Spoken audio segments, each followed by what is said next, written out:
Hello students, welcome back to my YouTube channel growing chemistry. तो आज हम बात करेंगे लॉ ऑफ केमिकल कॉम्बिनेशंस की। हमारे पास पहला लॉ आता है law of conservation of mass. So law of conservation of mass states that mass can never be created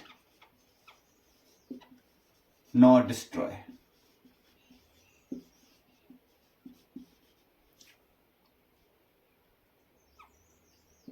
in a chemical reaction.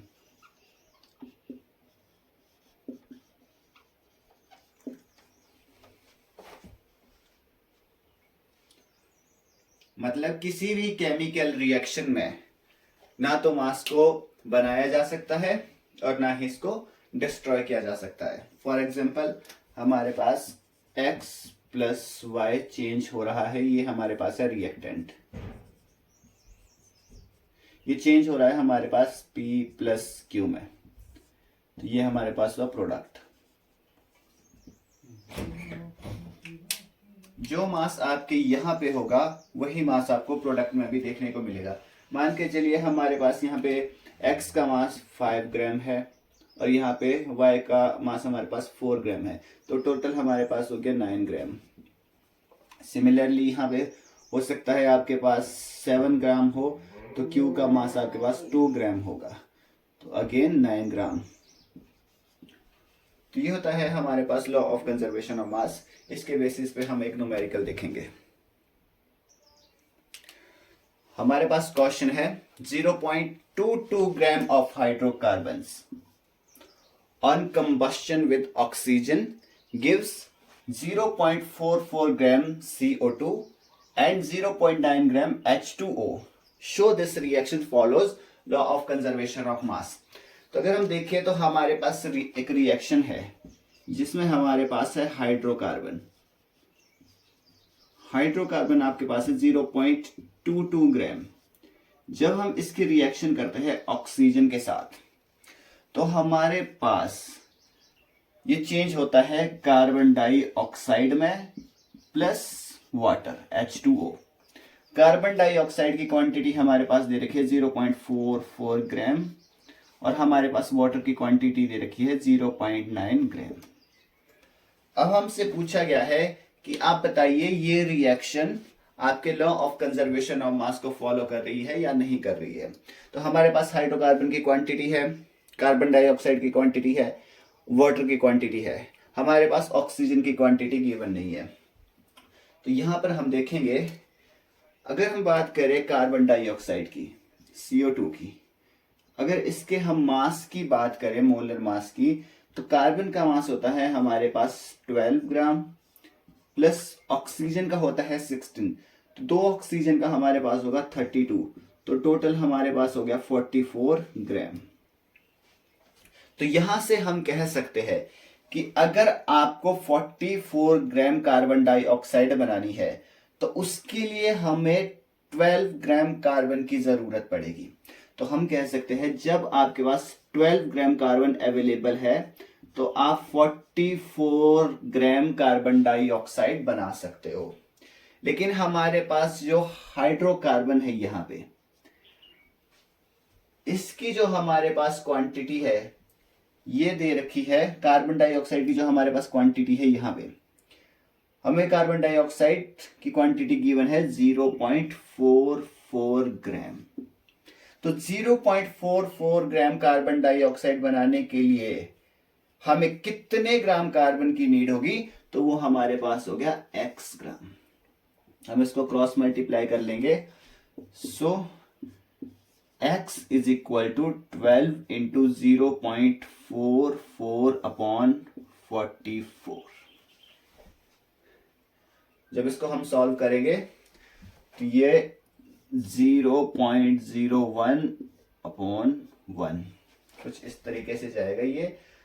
तो जब हम इसको सिंप्लीफाई करेंगे, इसको मल्टीप्लाई करेंगे, तो हमारे पास आंसर आ जाएगा 0.12 ग्राम। सिमिलरली हमारे पास H2O की क्वांटिटी है।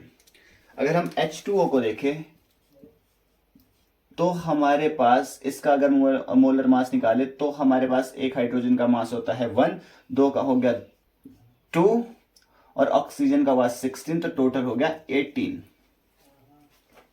तो हम यहां पे कह सकते हैं कि अगर आपको वाटर बनाना है तो 18 ग्राम वाटर बनाने के लिए आपको 2 ग्राम हाइड्रोजन की रिक्वायरमेंट रहेगी। सो 2 ग्राम हाइड्रोजन की रिक्वायरमेंट रहेगी आपको 18 ग्राम हाइड्रोजन बनाने के लिए, सॉरी 18 ग्राम वाटर बनाने के लिए। अब वाटर की जो क्वांटिटी है हमारे पास वो देखिए 0.9 ग्राम। सो 0.9 ग्राम बनाने के लिए हाइड्रोजन की रिक्वायरमेंट कितनी रहेगी हमारे पास, हम उसको मान लेंगे y ग्राम। इसको भी क्रॉस मल्टीप्लाई करेंगे तो 2 into 0.9 upon 18, y is equal to this.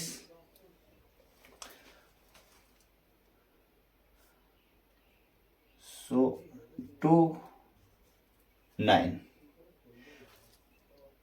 9 1 से 9 0.1, तो इसका हमारे पास आंसर आ गया 0.1 ग्राम हाइड्रोजन की रिक्वायरमेंट रहेगी हमें यहां पे 0.9 ग्राम वाटर बनाने के लिए।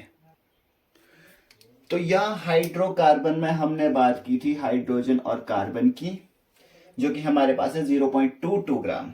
अब ये हमारे पास यहाँ पे जो x है ये हमारे पास आ गई कार्बन की क्वांटिटी, और ये हमारे पास y, ये आ गई हमारे पास हाइड्रोजन की क्वांटिटी। जब हम इन दोनों को प्लस करेंगे 0.1 टू 0.1 तो 2 2 0, तो ये हमारे पास अगेन यहां पर भी 0.22 ग्राम की टोटल वेट आएगा कार्बन का और हाइड्रोजन का। तो यहां से हम कह सकते हैं क्योंकि दोनों वैल्यू इक्वल है हमारे पास, तो ये reaction law of conservation of mass को फॉलो कर रही है। Please take a screenshot. Next हम पढ़ेंगे लॉ ऑफ केमिकल कॉम्बिनेशंस में नेक्स्ट हम पढ़ेंगे लॉ ऑफ कांस्टेंट प्रोपोर्शन के बारे में। So please take a screenshot. Next हमारे पास है law of constant proportions. So law of constant proportion हमें बोलता है a compound always contain elements in a fixed ratio by mass irrespective of the source from which they were obtained।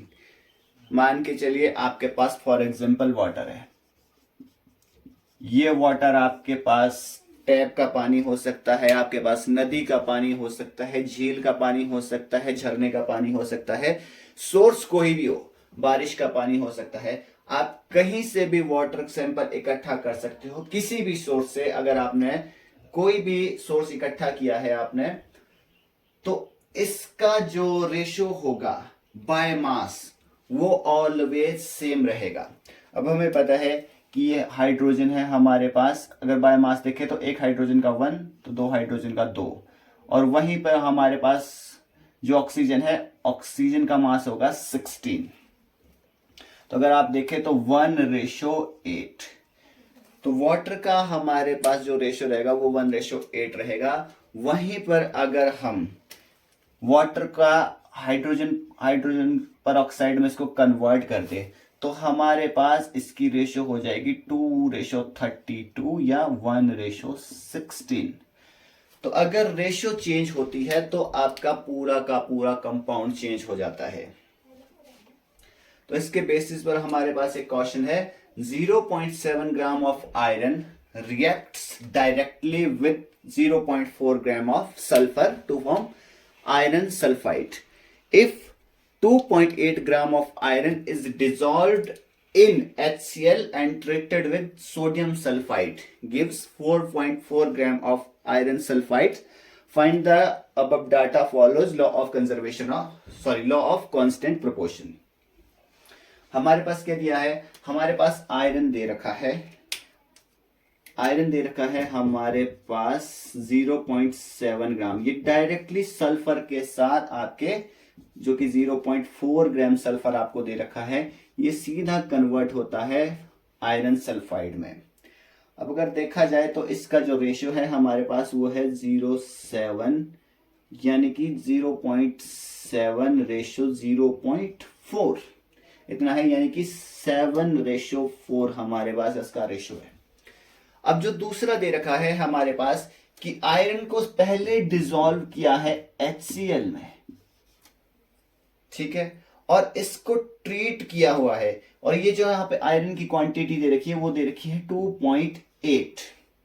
अब इसको dissolve किया है सोडियम सल्फाइड के साथ Na2S, इसके साथ डिसॉल्व किया है, और आपको दे रखा है आयरन सल्फाइड जो बना है वो है 4.4 ग्राम। अब आपको यहां पर भी आयरन सल्फाइड की रेशियो निकालनी है, तो कैसे निकालेंगे यहाँ पे? अब हमें पता है कि यहाँ जो टोटल रेशियो दे रखा है आयरन सल्फाइड का वो है 4.4 ग्राम, यानी कि यहाँ पे सल्फर का रेशियो नहीं दे रखा है अलग से, और यहाँ पे आयरन का रेशियो दे रखा है। तो यहाँ पे हम आयरन सल्फाइड में से आयरन की रेशियो को माइनस कर देंगे, और जो हमारे पास बचेगा वो हमारे पास बच जाएगा सल्फर का रेशियो। तो हमारे पास जो रेशियो बचती है इक्वल टू 4.4 माइनस 1.6, सॉरी 2.8